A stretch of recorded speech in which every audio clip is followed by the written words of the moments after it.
You knew this was coming. I said I was going to visit Halloween 2 and the remake from Rob Zombie's Halloween 2 to go over it. I was very kind to Rob Zombie's first Halloween. I thought it was an interesting take on the film, but I also thought it was very faithful to the first Halloween at the same time. Zombie took it in his own direction.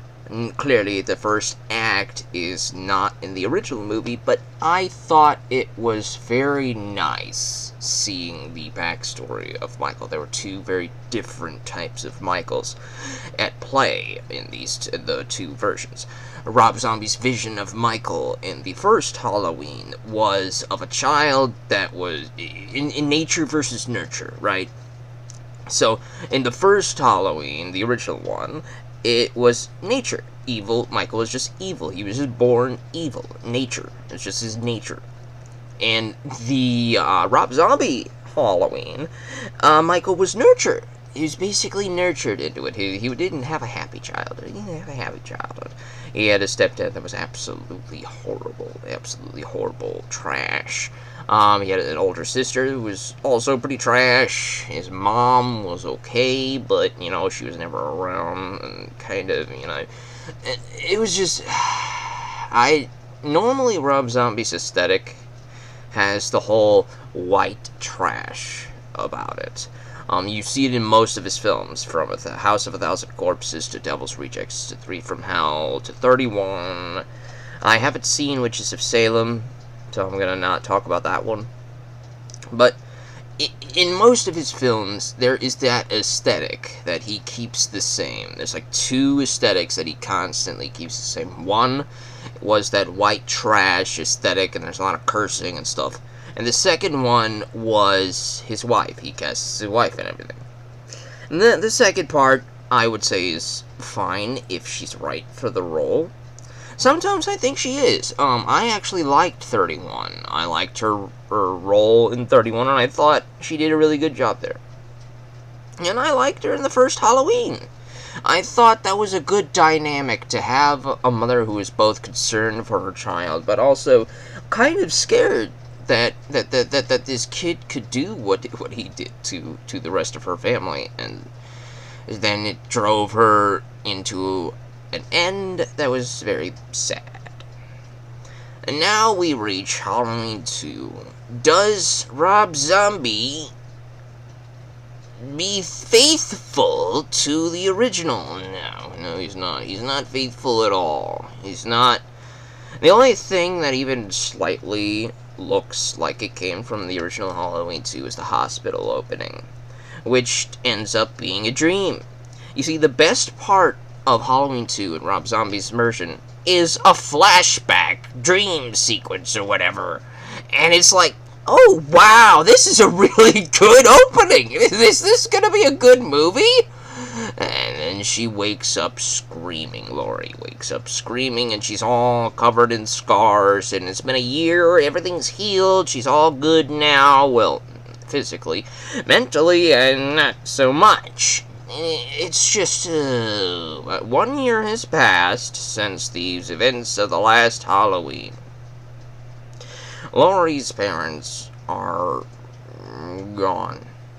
And so Sheriff Brackett has adopted her into his household.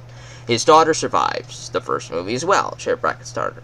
And I thought that was nice. I thought that was a nice touch, that Sheriff Brackett's daughter survived, and that Sheriff Brackett would have more of a larger role in the second movie. And I really like Brad Dourif's portrayal of Sheriff Brackett in both films, but it's particularly the second one.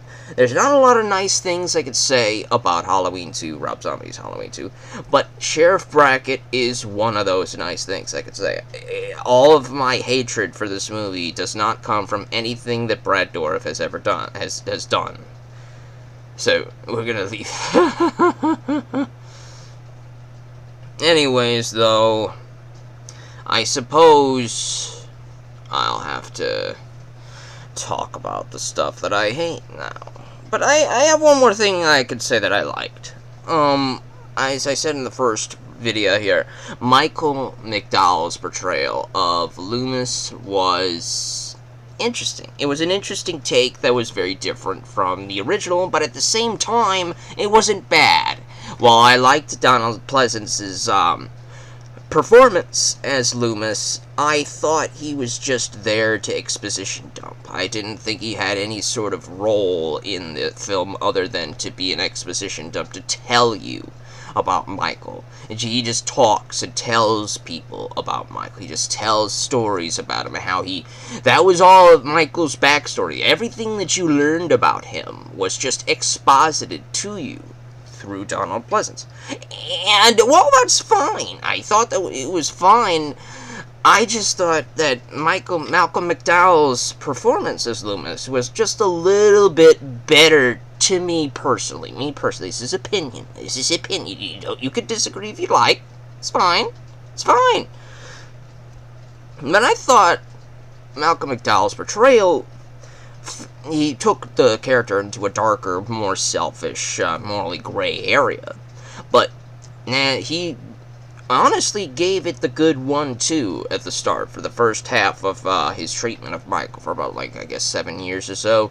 Then when Michael becomes a teenager and he's drifted so far into himself, he stopped talking and all that stuff, Malcolm McDowell basically realizes what he's got going for him is a lost cause, and that he probably should get out and save his career while he can, instead of just drowning himself and trying to help a lost cause. So Loomis leaves Michael into the care of the asylum place, while he goes on and writes a book about evil. He basically makes up the evil, right? He turns Michael's story into the evil that Donald Pleasance's Loomis tells people about Michael, basically. He writes a book about the exposition that the first movies Loomis did. And I thought that was nice. He was basically making a lot of it up, but he did it for fame, he did it for fortune, and while the character naturally is a pretty morally gray, morally dark character, most characters from Rob Zombie movies are terrible people, so it's just something you come to expect. You don't expect nice people in most of Rob Zombie's films. The only nice people I think exist in Rob Zombie's 2 Halloweens is Sheriff Brackett and his daughter. Everybody else is terrible. But you just come to expect that out of a Rob Zombie flick. So that didn't bother me too much, how Loomis went into a darker direction. And he goes even darker in the sequel. He survives the original movie, as we all know, and he comes in to basically write another book. Michael escapes the whole nightmare of the first movie. Everybody thinks he's dead, but he didn't die. The opening after the hospital scene or whatever, we have Michael being carted away. Oh, probably before the hospital scene. I kind of checked out halfway through, and all the memories are kind of terrible. But I'm going to try to remember as much as I can, as best as I can. Because this is a fresh take. I'm doing all of these videos I do are fresh takes. I don't like to just go looking up stuff. I occasionally do that sometimes, like for the Rings of Power or whatever, but when I want to talk about a film, I want to talk about it fresh. Everything is fresh. I don't want to look things up and relearn stuff or rewatch it. It's all based on my interpretation, my memory, an audience perspective, just to give that unique perspective. Now that plugin's out of the way, let's continue here. They cart him away, the paramedics and all that stuff. They throw his body into the back of an ambulance truck. And these 2 ambulance EMT drivers are terrible people. The guy in the shotgun seat plays one of the 3 killers in 3 from Hell. Not the 2 that returned, but the new one that replaced Captain Spaulding. You might also remember him as Portman from the Doom movie with The Rock. Portman. Now, naturally, this guy's character, he's kind of typecast as this type of lecherous blah type of character, and that's basically the same thing he is in the EMT movies. He's pretty terrible, and that's just part of the course with how Rob Zombie writes his stuff. And then, there's a cow in the middle of the road, the EMT crashes, and then we get a good 2 minutes of our Portman character just saying the F-bomb over and over and over. It's nice makeup for the gore and all the wounds. Nice makeup there, but he just constantly repeats the F-bomb over and over and over in various types of ways, and grunting and bad pains and groans and moans, but he just keeps saying the F-bomb. And I got tired of it after, like, the first 30 seconds. As much as I kind of don't want to hear it over and over, But eventually he gets killed by Michael, who comes back to life in the back of the ambulance, and he kills the survivors and runs off on his own, right?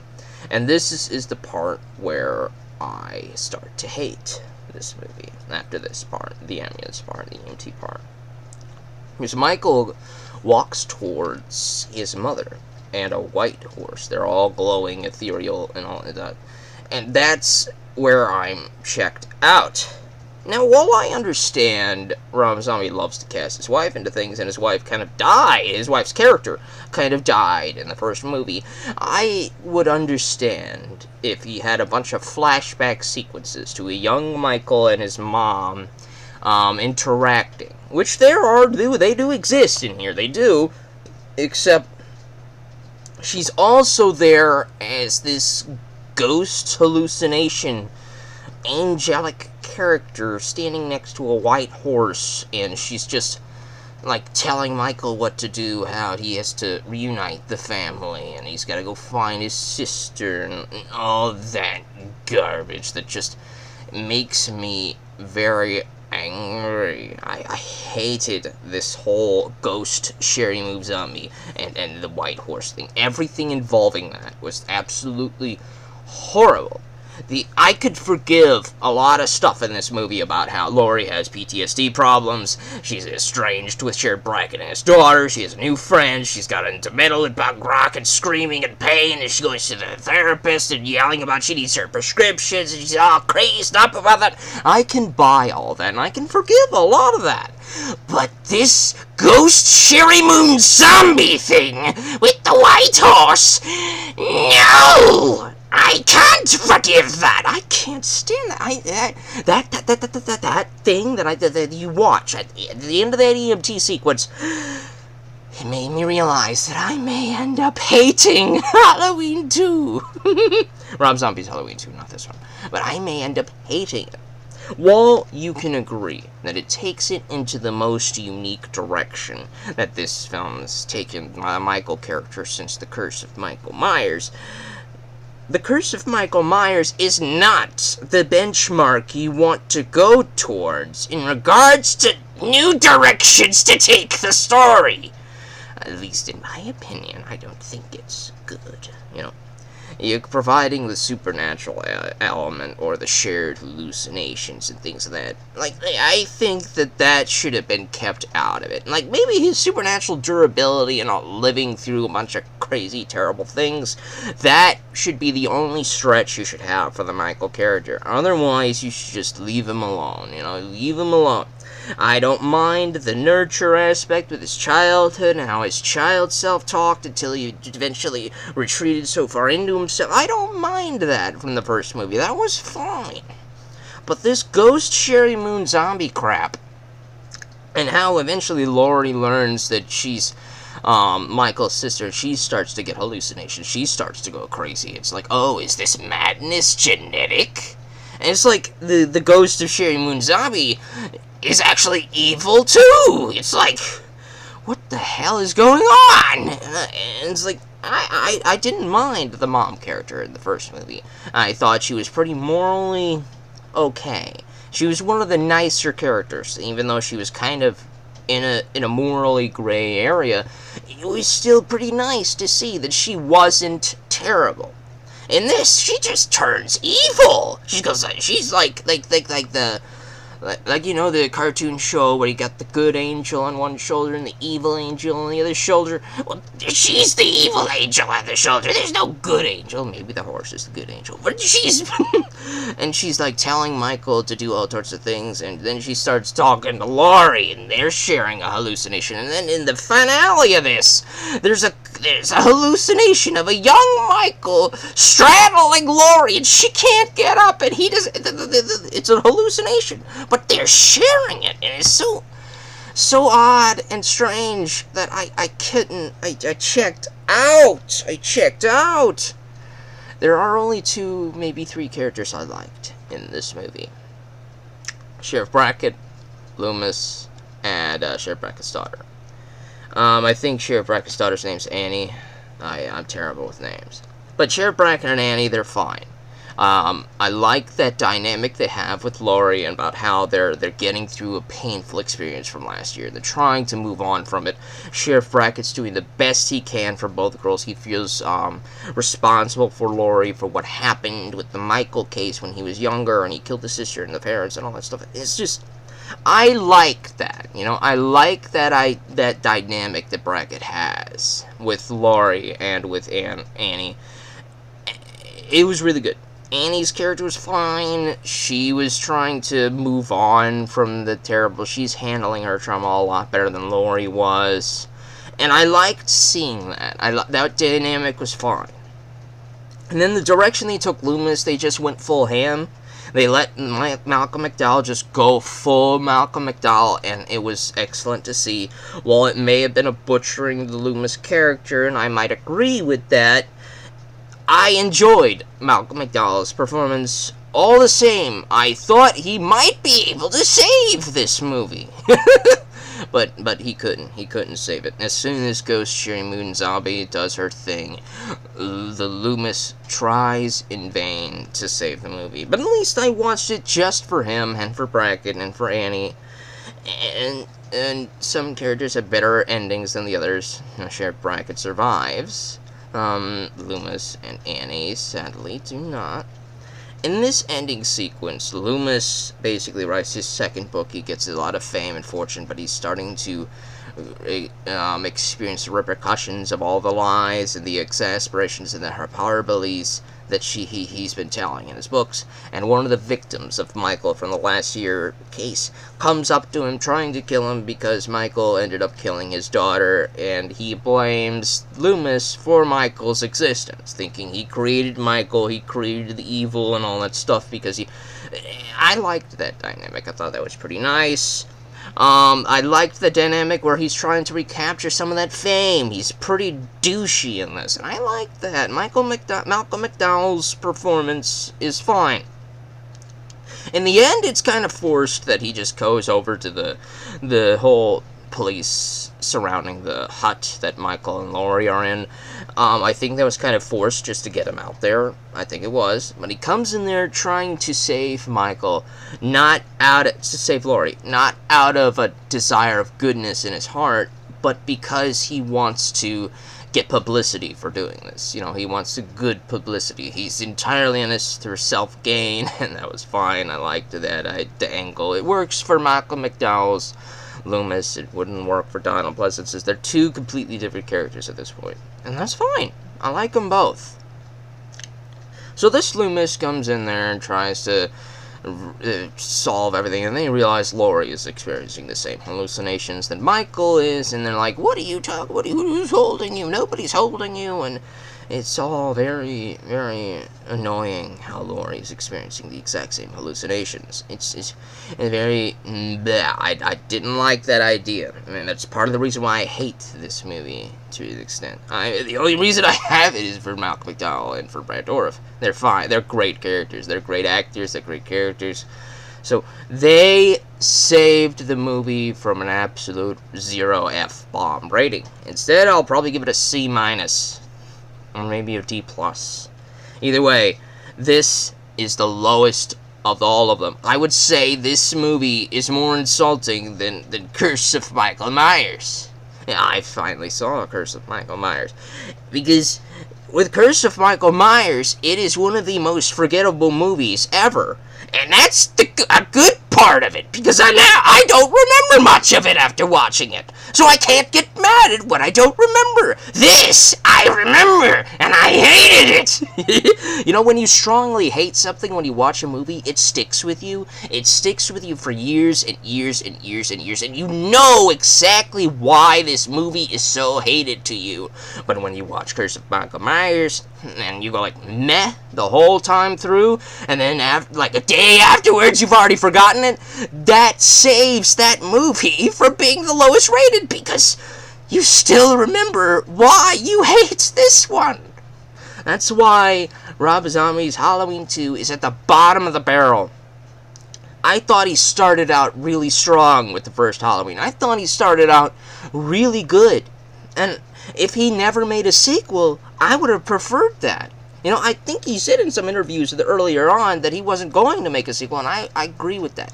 I agree with that. Leave it open-ended, leave it with no sequel, and I would have been fine. But then he comes in, and he just destroys the story. He destroys the movie, adds in the ghost Sherry Moon Zombie, and the ghost horse, and the hallucinations. He turns Laurie probably evil at the end, and it's like...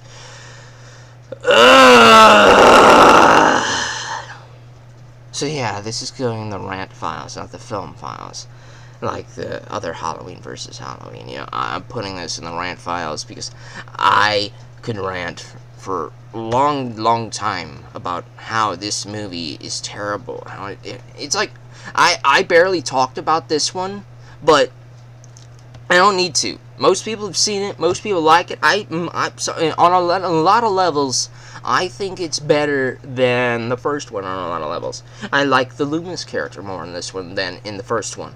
I like Sheriff Bracken in this one more than the first one. I like the character of Laurie in this one more than the first one. The only thing that I think the first one does better is Michael.